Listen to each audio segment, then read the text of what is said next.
Hi, and welcome to the OT is In, the podcast where we merge the worlds of education and occupational therapy to empower families like yours. I'm Sarah Collins, your host, an occupational therapist and a homeschooling parent.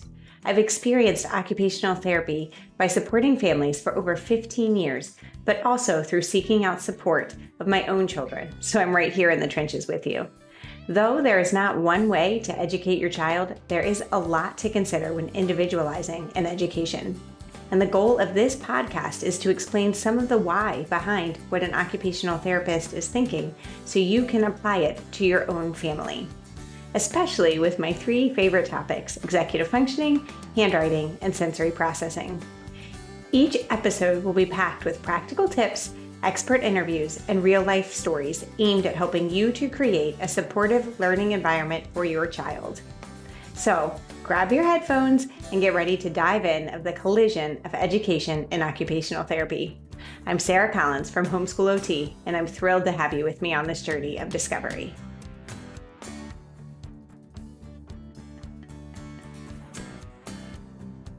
Before we get started, I want to take a minute to be sure you know about the handwriting class offered by Homeschool OT. The podcasts this month are all focused around motor skill development, one aspect of handwriting. And you heard about vision in episodes 5 through 8, also simply one aspect that affects handwriting. But there are many others. The class is set up as a month-long deep dive to give an introduction to all of the aspects that affect handwriting. But it doesn't stop there. It also helps to provide solutions through adaptations, curriculums, and assistive technology. It answers the questions, do we actually need to handwrite? And what exactly is dysgraphia, and what do we do about it? So I mentioned that this course is a month long, but I also need to let you know that you have lifetime access. I know how busy parents are, and I recognize that kids change over time. I want you to be able to come back as often to receive the support that you need. And if you purchase this month, July of 2024, I will join you live for a question and answer, and you have access to the monthly book club typically reserved for the OT is In membership, where we will read and discuss Eli Hates to Write. You can find more about this course linked in the show notes or in the shop at Homeschool OT, and more specifically, homeschoolot.com/shop/handwriting-focus-group. I hope to see you on the inside. Now, on with the show.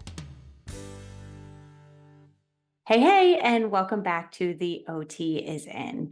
Now, this podcast is going to be a little different. If you are listening via audio, know that I am actually sharing this with slides as a webinar on YouTube.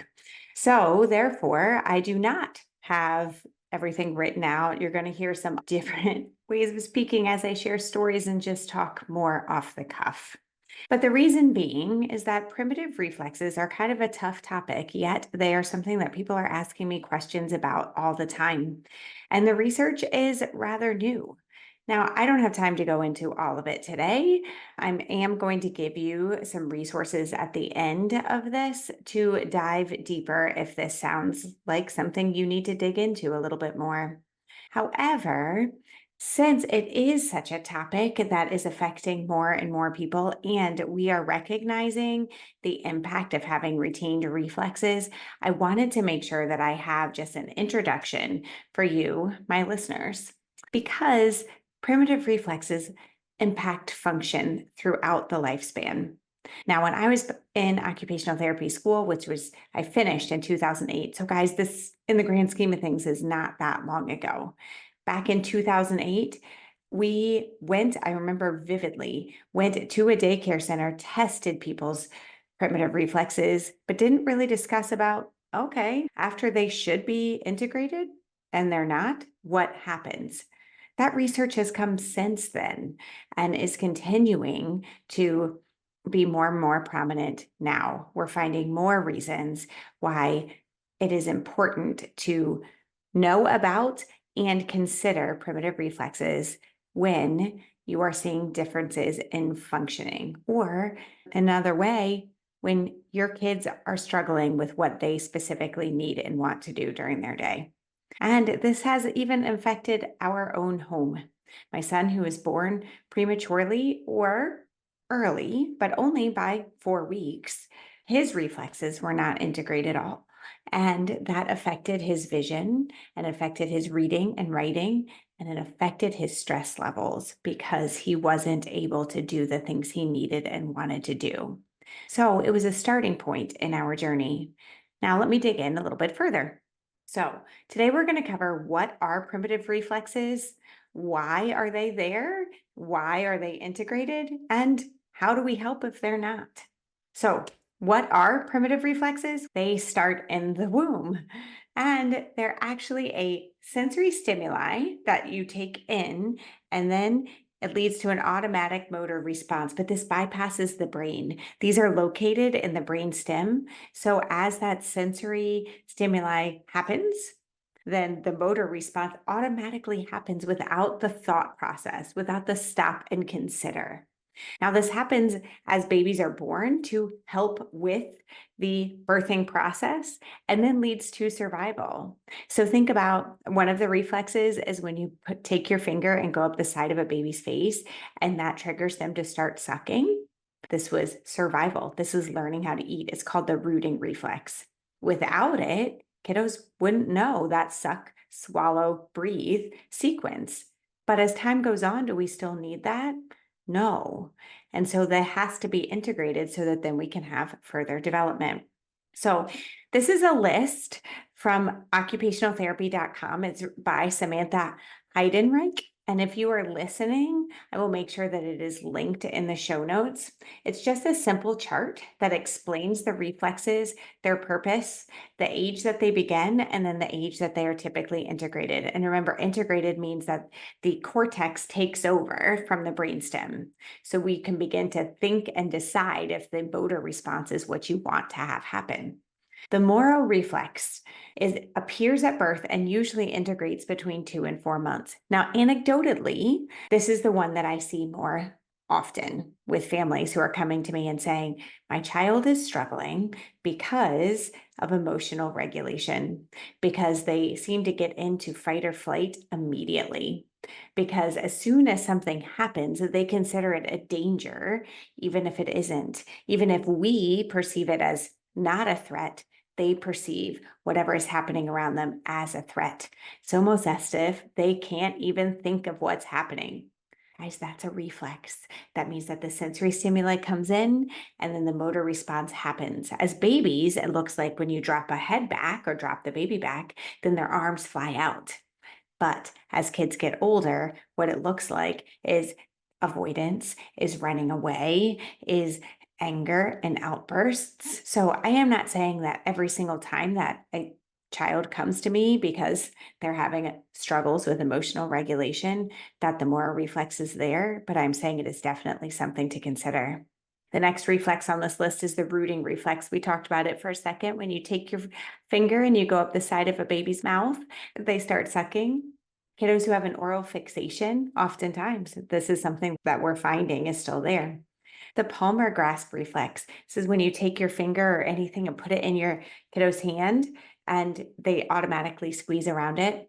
It's great to begin that bonding. And in fact, in Gordon Neufeld's book, Hold On to Your Kids, it talks about that reflex is actually one of the ways that we start that bonding with our children. It's how nervous systems are together, how they interact with each other. But think about if after 3 to 6 months, is that still there? What are you going to do with a pencil? As soon as something touches your hand, you're going to grasp it with a fist. The asymmetric tonic neck reflex is another one that actually helps with the birthing process because as you're coming out of the birthing canal and the head is moving and shoulders need to dip down, right? That's because of the ATNR reflex. But then it's still around for about usually the first 6 months. You can see when babies turn their heads and one arm flies out and another one stays bent, looks like a fencer. But until they start to see that hand and really want to bring it to midline to start to hold things together like a ball in the center of their midline, until then, that reflex is there. If it persists, we start to see struggles with vision because the eyes are not separating from the head. And that then affects reading and writing. The spinal galant reflex, another one that's really important during the birthing process, and then is triggered by moving a finger down the spine on either side of it. So it usually integrates between 3 and 9 months. But if it doesn't, think about how irritating sitting in a chair would be, or how irritating clothes on your back would be. The tonic labyrinth reflex and the Landau reflex are two that are very important for postural stability. So if you think about right here, I am sitting in a chair, I'm sitting up straight, my core is intact, it is pulling tight to hold me up straight and have some good posture. But if those reflexes are still there, even after 3.5 years is sometimes how long it takes for that tonic labyrinth reflex, then it's really hard to sit. It's really hard to maintain a posture. So you see squirming, wiggling, see kiddos all over the place. And the symmetric tonic reflex, this one's really funny to watch. It's how our kiddos begin to crawl. They start with moving their head up and down, and then their spine follows. And this reflex is usually only there for a couple of months as kids are learning to crawl. But if it stays for longer, you move down ahead, and then all of a sudden your back moves as well. And that also affects your ability to sit and focus. So you see these wiggly kiddos, it very well could be part of primitive reflexes. So why are some of them retained, and what does that actually mean? What it means is that this reflex arc, remember that was in the spinal cord where the sensory stimuli comes in and the motor response comes out, it stays in place. Oftentimes as kids get older, it's more subtle. It is not that I notice that I'm going to drop your head back, which in reality, how often does that happen? But instead we see more subtle things. I can see, and when I'm screening for them, I see kids on their hands and knees and they're turning from their head from side to side, and I see one elbow bend, right? Not as wide as the whole arm coming out, but more subtle, but still there, meaning that the brainstem is activating before the brain has a chance to really stop and consider what's going on. And because it does avoid this brain or the cortical involvement, it affects development. I need to interrupt for just a second to thank our sponsors, CTC Math. Our family has been using CTC Math for several years. We began when my daughter literally told me, "Mom, your brain doesn't work like mine." And she was right. In fact, all three of my kids learn math at different paces and require different strategies. That's the beauty with CTC Math. You can cater to each of them. My daughter literally started her day with CTC because her brain was fresh and she felt encouraged to get one thing done before joining our family for breakfast and our family morning time. She utilized CTC until she was ready for dual enrollment at our local community college. It's important to note she completed pre-calculus at the college level as a high school sophomore. So clearly, CTC prepared her well. Now my middle son learns more concretely and experientially. As a result, concepts like fractions and algebra are harder for him to visualize. Thankfully, CTC Math allows him to move between grade levels and review concepts as needed. Interestingly, we're taking the advice of Temple Grandin in her book Visual Thinking and focusing on geometry before more algebraic concepts this year. Then, if we need to skip around for more explanation, we can do that. Again, the beauty and benefit of CTC. Finally, my youngest son loves CTC because he's engaged by the colors, the Australian accent, and the ability to engage with math on the computer. Each lesson has a beginning and an end that are clear, so he knows how much more he has. Some may think that these details don't matter, but for some kids, they can make or break an experience. And as an OT, I absolutely consider the sensory components. You can find out more about this fantastic program at ctcmath.com. Now, back to the show. Why are they retained? We don't know 100% sure. We have a lot of risk factors, which is part of the reason why it's important to be on everybody's radars, because I can't say if A happens, then the reflexes will absolutely still be there or be retained. Or don't worry about it. You didn't have this risk factor, so there's not a chance that those primitive reflexes are retained. Instead, we know a number of reflexes, so we should all, or a number of potential causes, so we should all be aware. So, some potential causes, one is birth trauma, and this actually includes C section, not because you're choosing to cause trauma to your baby, but because it is a risk factor. Also, having an umbilical cord wrapped around the neck or difficulty breathing, even suction at birth, can all be one of the potential causes for retained reflexes. Container kids. Now, guys, we all know two things. We know that number one, we're busy, right? And so we put our kiddos in those car seats and they fall asleep, and then we take them along to swim lessons or to field hockey or whatever. But we also know that on average, their kiddos are spending 200 more hours in a car than they used to back in the 1990s. So, this is causing a lack of movement, and this lack of movement can cause these primitive reflexes to be retained. We also know that sometimes we just don't want to put our kids down. Think of the church nursery, it's gross in there. All of the germs, especially post COVID. Parents are oftentimes more likely to keep their kids close rather than exposed to the germs from being all over the floor. What that does, though, is make it so there is not as much freedom of movement and can cause the retention of primitive reflexes. Ear infections, frequent ear infections, this was our situation as well, can cause retained reflexes. A lack of crawling, and this doesn't just mean no way of movement, but can be from the janky leg crawl, one leg back or scooting on your butt, because what it's doing is putting a child in a different position than having them reciprocal crawling, which actually requires both sides of the brain to be working together and requires some of that eye-hand coordination.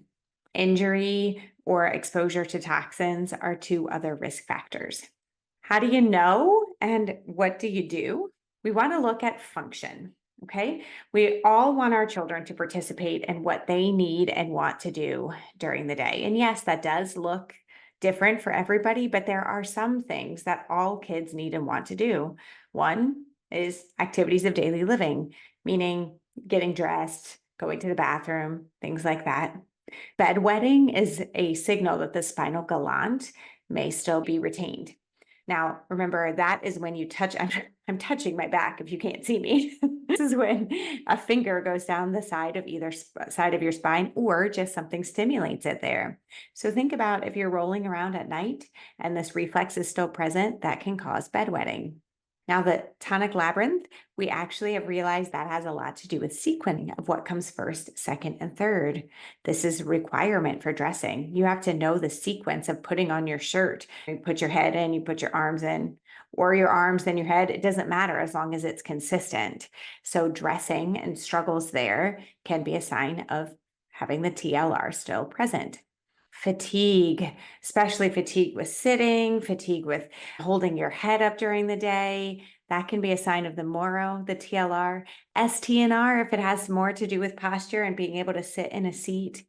And kiddos who are sensitive to specific clothing, this also could be the Moro or the spinal gland.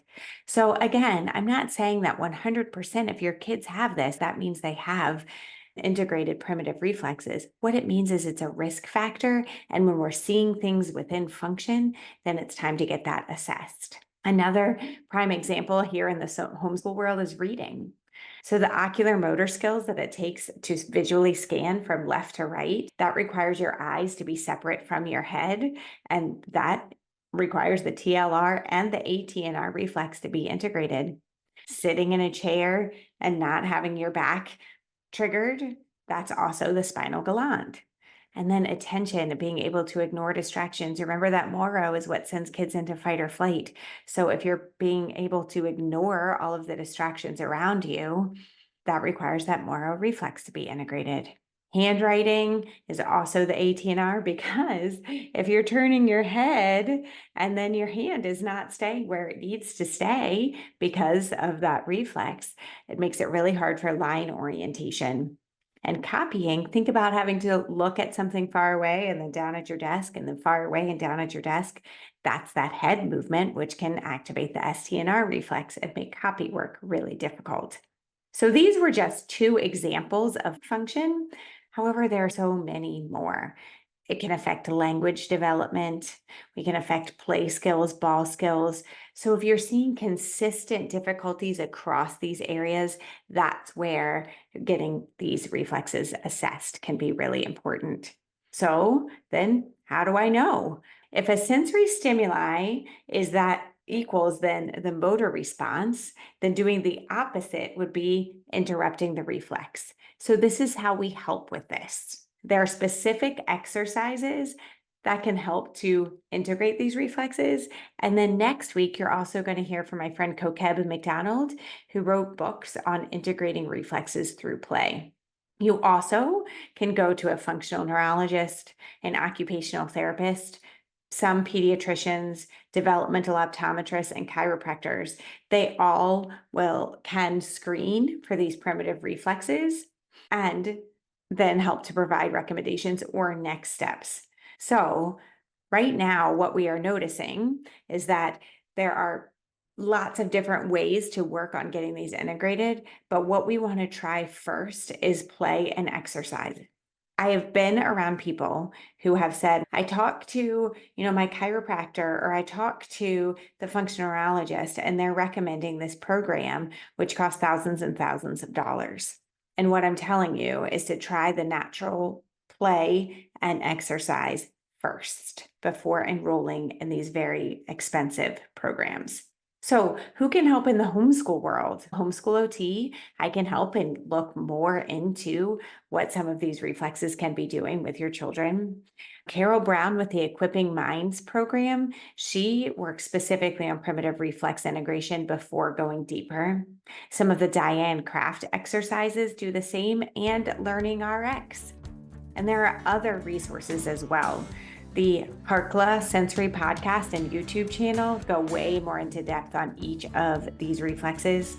The Pyramid of Potential is a great resource on YouTube. And again, next week, you're going to hear from Kokeb McDonald on integrating primitive reflexes through play. So in summary, all babies are born with primitive reflexes, and these reflexes should integrate to allow for higher level thinking. Retention affects function. So we want to assess these reflexes looking at how your child functions during the day, and use some of these resources, and then support integration also using resources, because you guys, you're not alone in this. Homeschooling is not alone schooling. Thank you for being here.